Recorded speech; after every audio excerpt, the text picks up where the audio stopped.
有庆家的怀上了。彭国良最后给玉米行了一个军礼，走了。他的背影像远去的飞机，万里无云，却杳无踪影。直到彭国良的身影在土围子的那头彻底消失，玉米才放过想来。彭国良他走了，刚刚见面了，刚刚认识了，又走了。玉米刚才一直都傻着，现在胸口一点一点的活动了，动静越来越大，越闹越凶，有了抵挡不住的执拗。但是玉米没有流泪，眼眶里空得很，真的是万里无云。他只是恨自己，后悔的心碎，说什么他也应当答应国良，给了国良的。守着那一道关口做什么？白白的留着身子做什么？还能给谁？肉烂在自家的锅里，盛在哪一只碗里还不都一样？我怎么就那么傻？玉米问自己。国良难受成那样，我为什么要对他守着？玉米又一次回过头，庄稼是绿的，树是枯的，路是黄的。我怎么就这么傻？有庆家的这2天有点不舒服，说不出来是哪儿，只是闷，只好一件一件的洗衣裳，靠搓洗衣裳来打发光阴。衣裳洗完了又洗床单，床单洗完了再洗枕头套。有庆家的还是想洗，连夏天的方口鞋都翻出来了，一左一右的刷。刷好了，有庆家的懒了下来，却又不想动了。这一来更加无聊了。王莲芳又不在家，彭国良前脚离开，他后脚就要开会去。他要是在家，或许要好一点。有庆家的以往都是这样，再无聊再郁闷，只要和王莲芳睡一下，总能顺畅一点。有庆现在不碰他，都不愿意和他在一张床上睡。村里的女人没有一个愿意和他搭讪。有庆家的现在什么都没有，反而只剩下王莲芳了。有时候有庆家的再偷一个男人的心思都有，但是不敢。王莲芳的促进大得很，有庆家的和别人说几句笑话，王莲芳都要摆脸色，那可是王莲芳的脸色。你说女人活着为什么？还有什么意思？就剩下床上那么一点乐趣。说到底，床上的乐趣也不是女人的，它完全取决于男人在什么时候心血来潮。有庆家的望着洗好的东西一大堆，又发愁了。他必须太一遍，可他实在弯不下腰了，腰酸得很。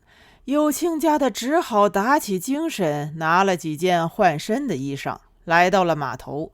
刚刚太好有庆的家挂，有庆家的发现玉米从水泥桥上走了过来。从玉米走路的样子上来看，肯定是刚刚送走了彭国良。玉米恍惚得很，脸上也脱了色。他行走在桥面上，像墙上的影子，一点重量都没有。玉米也真是好本事，他那样过桥，居然没有飘到河里去。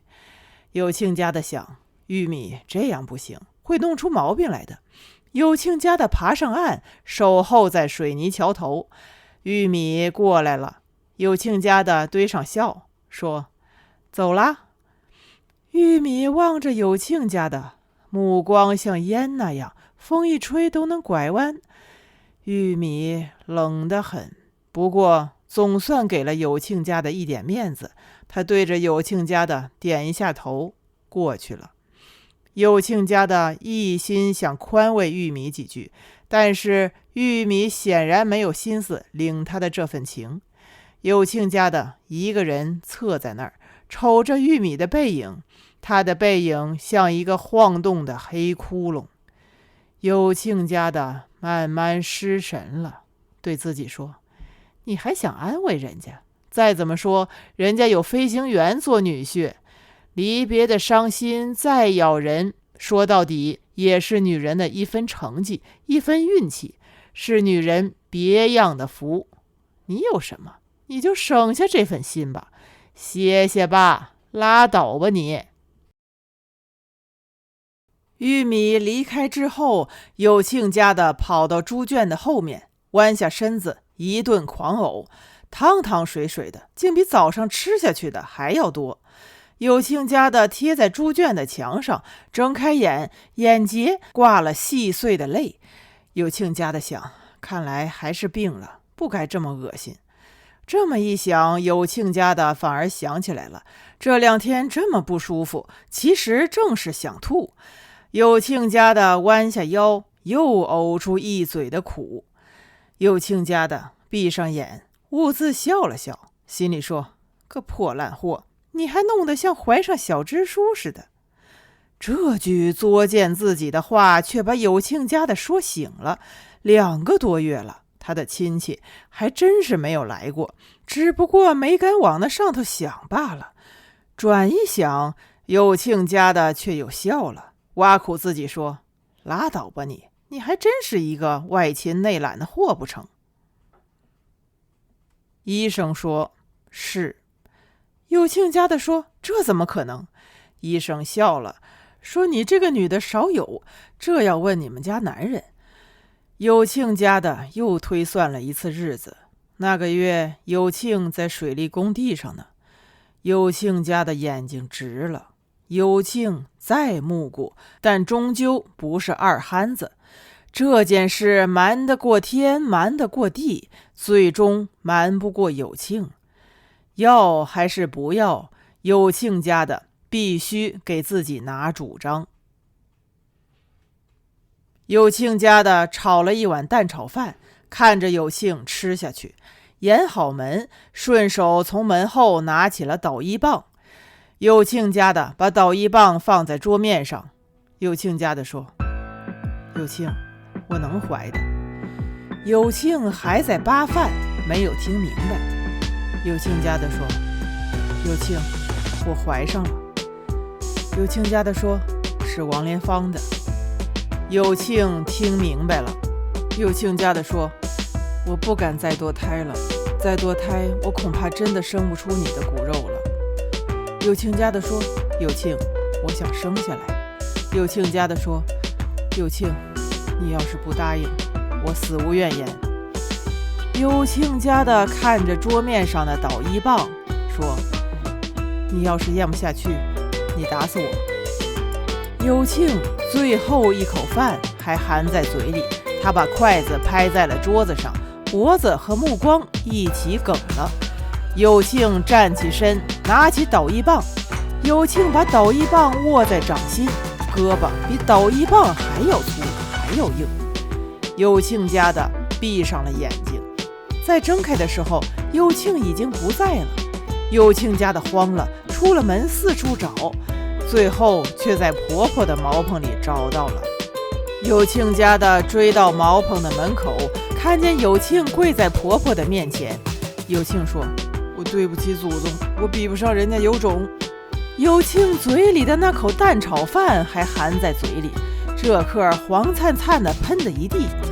有庆家的身子骨都凉了，和婆婆对视了一眼，退了回来。回到家，从八斗里翻出一条旧麻绳，打好活扣，扔到屋梁上去。有庆家的拽了拽，手里的麻绳很有筋骨，放心了。有庆家的把活扣套在脖上，一脚蹬开脚下的长凳。婆婆却冲开门进来了。婆婆多亮堂的女人，一看见儿媳的眼神，立即知道要出大事了。婆婆一把抱住有庆家的双腿往上顶，婆婆喊道：有庆呢，快快！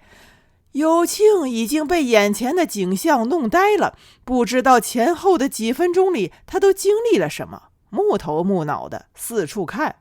有庆把媳妇从屋梁上割下来，婆婆立即关上了屋门。老母亲兴奋异常，弯着腿，张开胳膊，两只胳膊像飞动的喜鹊，不停地拍打屁股。她压低了嗓子对儿媳说：“怀上就好，你先敷着这个，能怀上就好了哇。”